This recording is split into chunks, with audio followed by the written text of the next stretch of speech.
If I could now draw your attention to page 33 in your program book. You'll see there the biography for Lakshmi Pratury, and if you read through that, you might come to the conclusion that perhaps I've got her slotted in the wrong pot of speakers, that she would fit eminently well into that grouping which we're going to hear from on Friday morning surrounding social activism. But I convinced her to come and talk to us now because I wanted the view, or a view, on feminism from someone who came from the still developing part of the world to discuss the rise of women in those parts of the world where women are still essentially the property of their fathers and their husbands. This is Lakshmi Pratury.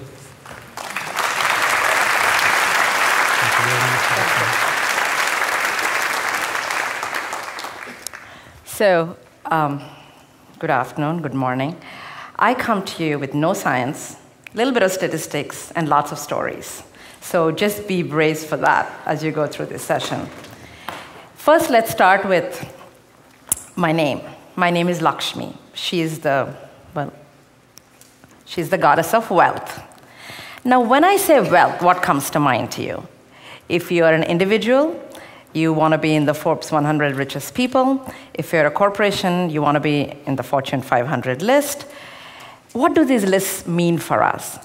And one thing is that keeps coming up in all these lists, we've heard a little bit about it, is that there are no women on this list. Hardly any women. Less than 10% are women. And then there is this controversy that even if they're there because of their father's money, not because they made it on their own, blah, blah, blah. We've been hearing this glass ceiling conversation, I think, before I was born. But, the interesting statistics here is that if you look at the world, 50.9% are women. So where is the incongruence? On one hand, we have so many people who are, who are on this earth, and very few who are represented on these lists. So I started thinking about it, is that what do these lists represent? They represent people who are billionaires by dollars. So this is the end game. Where are you going to end up? How much money will you have in the bank when you're done with it? That's what you're looking at. And we've seen over the last decade what happens when you focus only on the destination and not on the journey. Whether it's a financial crisis or whether it is Enron, corporate greed, no matter what you look at, the more you focus on the bottom line, the more you're going away from what really matters. So, and also, I think if you want to look at women, if you want to understand women, you have to look at these lists very differently. So if you look at the 2004 statistics, on the Fortune 500 companies, the top company is Walmart, and they're at about $258 billion. And if you look at in the same year, the amount of money made by beauty salons in US alone is about $250 billion. So it's about the same. Now, who runs most of the beauty salons? Women.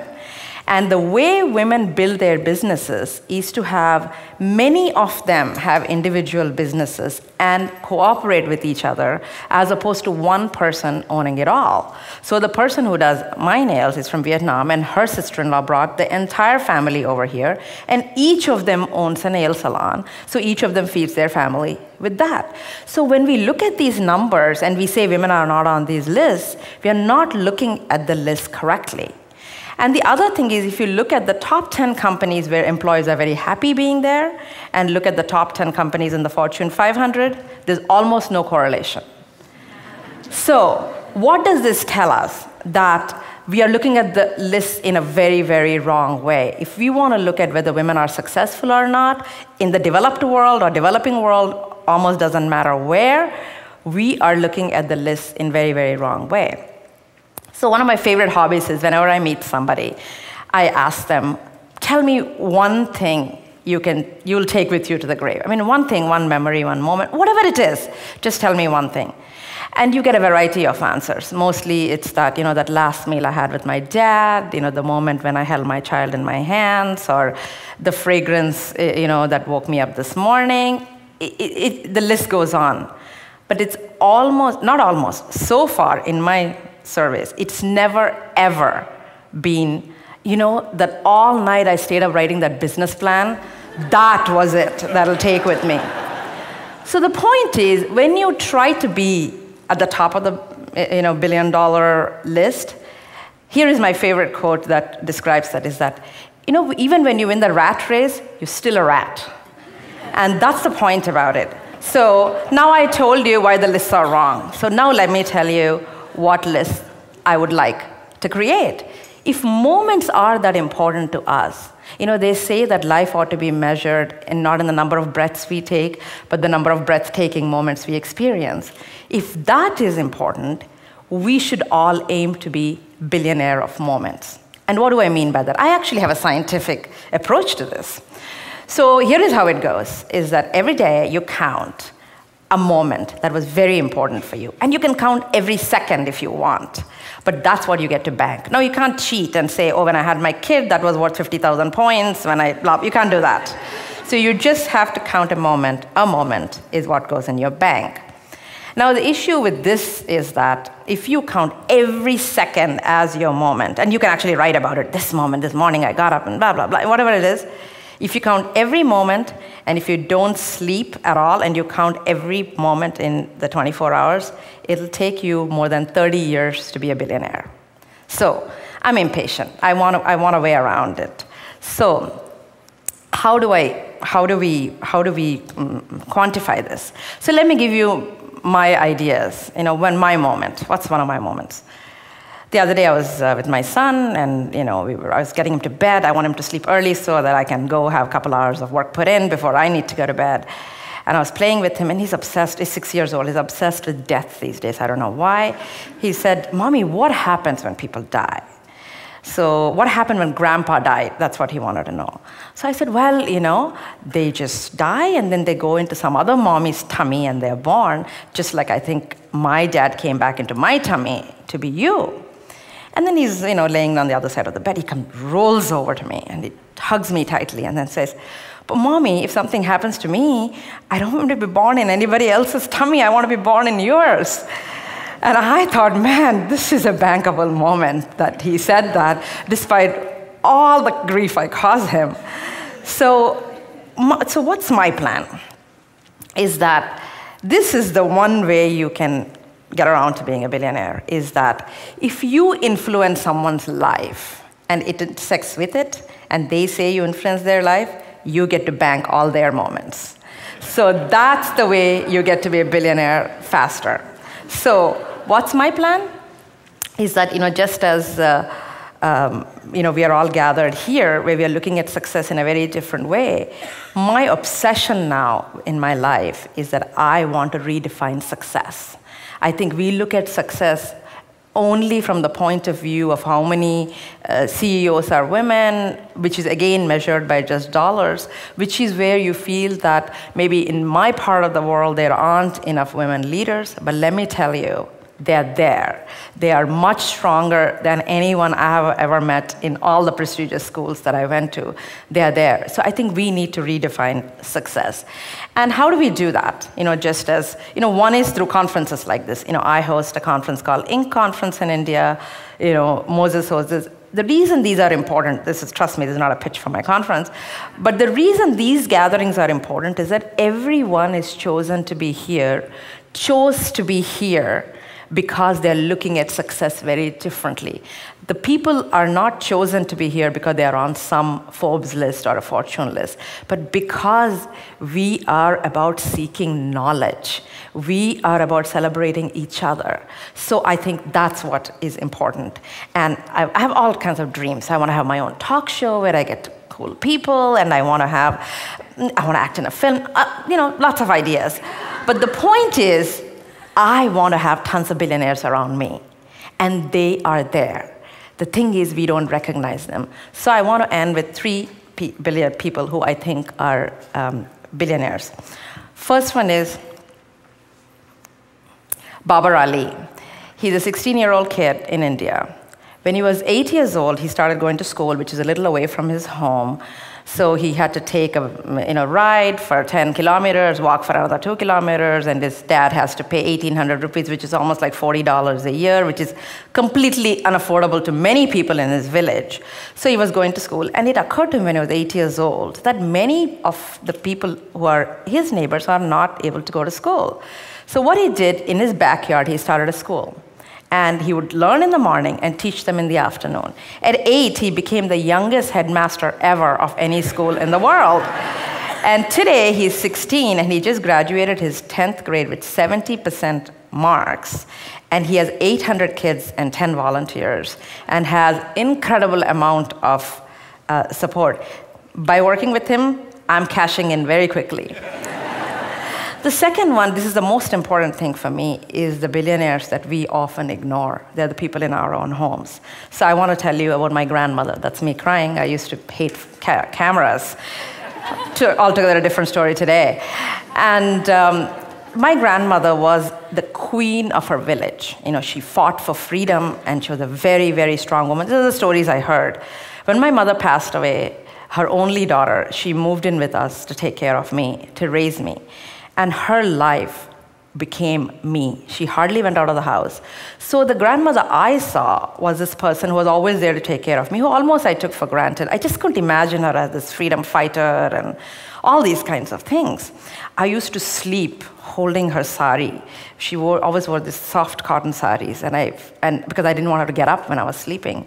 So if she had to do any chores in the house, she had to unwrap her sari, go, put on another sari, do the work, come back, and wrap the same thing and lie down next to me, so that when I woke up, I thought she was next to me the whole time. That's how much she cared about me. And as I was about 6, 7 years old, her diabetes became really bad, and she lost her eyesight, she lost her mind. And the only person she would recognize was me, not her husband, not anybody else. So she wanted to be with me. And as an 8-year-old child, for me, I didn't want to be with her. I wanted to be out playing. So the moment the gate opened, like way out there, she would call my name. And I'm like, oh, God, now I got to go sit with her. And I would say, this woman is she always wants me, always wants me. What happened to this strong woman that everybody talks about? Then one night, I heard a commotion in the next door where she and my grandfather used to sleep on this beautiful wooden bed. And I woke up and I went into the room, and I saw my grandmother sitting on the floor, holding the bedpost, with this look like this, completely expressionless. And just as I entered the room, my grandfather, who's like the most calm person who would ever meet, was obviously been trying for hours to move her out of that. And just his hand came down and hit her, because he was so frustrated. And I was like shocked, because I've never seen in my life anyone hitting anyone till then. And my grandfather turned to me, and he felt terrible, and he said, for the last 2 hours, I'm not able to move her out of this place. I said, but what happened? Why is she not moving? She said, she got up. She wanted to see me, who was sleeping in the next door. And my grandfather was trying to tell her that she's sleeping, don't wake her up. But she was so determined to see me, she would not move from that place. And that moment, I saw a woman who is so strong that I can see her holding a flag, and when that lathi came down on her, she was not going to let go. And these are the billionaires around us we ignore every day. And so my request to you is that as we create these lists, I think we need to look at the billionaires that are around us, not because you're trying to do them a favor. This makes you a billionaire faster. That's the whole point of it. And I really want to say that, I was saying that there are women in India who are very smart, who are very good, and I want to finally end with another story of a woman who I met. She's a microfinance, she gets loans. And I went to her wood-cutting shop, and, she was, there talking to us, but her husband was doing all the work, managing the money, doing everything. So to me, it felt a little bit like this is a front to use the woman to get the money, but really the man is getting the benefit of it. So I asked her, I said, the money came to you to run your business, but looks like your husband is managing everything. And she turned to me and said, he works for me. If he doesn't behave well, I get to take it away from him. So why should I do the hard work? Now, that is a perspective. So when you say, in my part of the world, women are not treated equal, they are much smarter than any of you. Because they count their moments much, much better than any of us do. So I do want to end with, we started with Lakshmi, so I want to end with Lakshmi. So when you say wealth, to me, wealth is not money. Wealth is what you see yourself as. It's how many moments you bank. That is wealth for me. So I want to end with a story of someone who has it all, who has money, who has education and everything. And one day they were relaxing in their house, and they see a woman walk out. And they stop the woman and say, "Who are you?" And she says, "I'm Lakshmi, I'm the goddess of wealth. You're not taking care of me anymore, so I'm leaving you."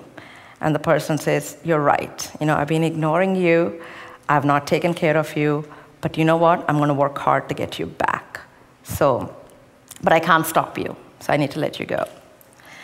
A few days later, they see another woman walk out. And they say, "Who are you?" She says, "I'm Saraswati, the goddess of education. You hardly read anymore. You don't seem to be pursuing any knowledge. I'm not getting used in this house, so I'm going to leave." So the person says, "You're right. I've just not done a good job, so I'll have to let you go, but I'm going to win you back. I am going to win you back." And then a few days later, another woman is walking out, and this person stops her and says, "Who are you?" And she says, "I am the goddess of courage. I usually hang out with my sisters, and they are gone, so I'm kind of bored here, so I'm leaving too." And this person says, "You, I cannot let go. Because if I have you, I can win back the other two. But if I lose you, I lose it all." So I really want to invite you to look at wealth in a completely different way, so you can see that women all over the world, they don't need to rise to the top. They are at the top. And they not only are at the top, they're taking everyone along with them. I used to snow climb a lot in Oregon, and one of the lessons they teach you is that you need to know when to turn back. The journey is not about reaching the top. The journey is about coming back home safely. So there are many women who are getting off, but that's because they want the world to be a safe place. So I'd say, instead of banging our heads against this mythical glass ceiling to get on some list that doesn't matter anyway, let's get the hell out of that house and go out into the open air and look at the stars and celebrate life and celebrate those women who have their courage as their currency. Thank you.